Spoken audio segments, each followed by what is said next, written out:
In this video, we will discuss the critical importance of precise system charge level. As you can see from this graph, the average system refrigerant charge amount has been reduced dramatically since the mid-1980s. In fact, the average vehicle today uses only about half the amount of refrigerant used in 1990. In other words, the efficiency of systems has doubled in order to get the same job done with only half the amount of refrigerant. This doubling of efficiency has been accomplished by dramatic improvements in system and components design, especially of evaporators and condensers. Here is how a refrigerant undercharge can result in catastrophic compressor failure. PAG oil does not dissolve in R134A refrigerant, it simply mixes with it. Oil circulation in the system is dependent on the presence of enough liquid refrigerant to carry the oil around. This is especially important in the evaporator, where the refrigerant enters the bottom as a liquid and exits the top as a gas. It is essential that the liquid refrigerant level in the evaporator remains high enough to ensure that oil is carried up and out of the evaporator and returns to the compressor. If the system is undercharged, the oil, which does not evaporate, separates from the gaseous refrigerant and drops to the bottom of the evaporator. Now, only pure refrigerant, which by itself is a powerful degreaser, returns to the compressor. This washes down the vital lubricating film of oil from the compressor pistons and cylinder walls. With no lubrication, the compressor starts to wear and fails rapidly. The end result, of course, is the dreaded comeback. And it's not just the compressor that will have failed. The entire system will be recontaminated with debris, and components that may have just been replaced as part of the original repair will have to be replaced again, and the rest of the system completely flushed. A system overcharge, on the other hand, can result in equally catastrophic compressor damage by liquid locking or slugging the compressor. A liquid cannot be compressed, therefore any liquid entering the compressor can result in irreparable damage. Because the compressor is a significant source of noise and vibration, many manufacturers have mounted it low down in the engine bay as far away from the occupants as possible.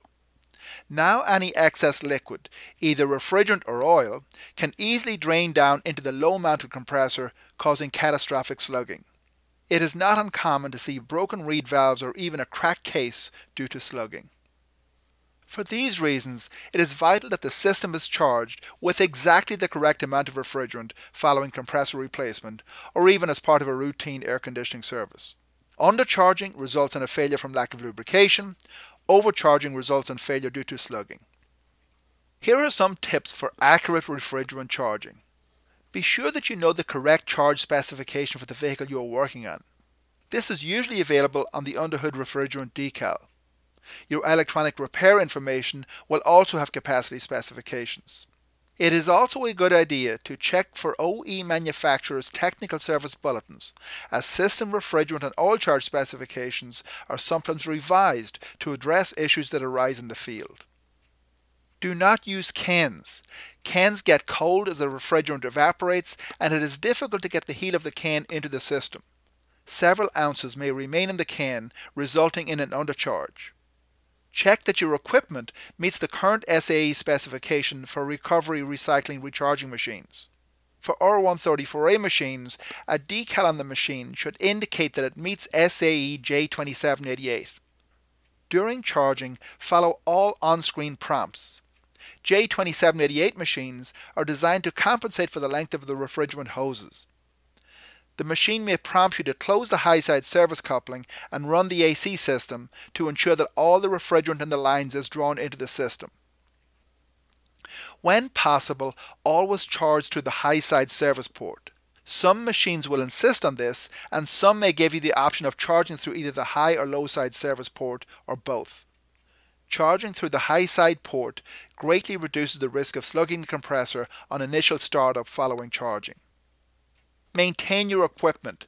Check the charging scale calibration periodically and check the machine for leaks, especially the service couplings.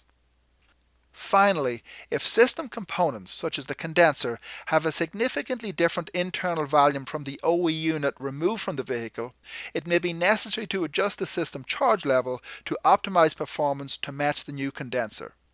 A differential temperature test, sometimes called a maximum heat load test, is the best way to fine-tune the charge level. Thank you.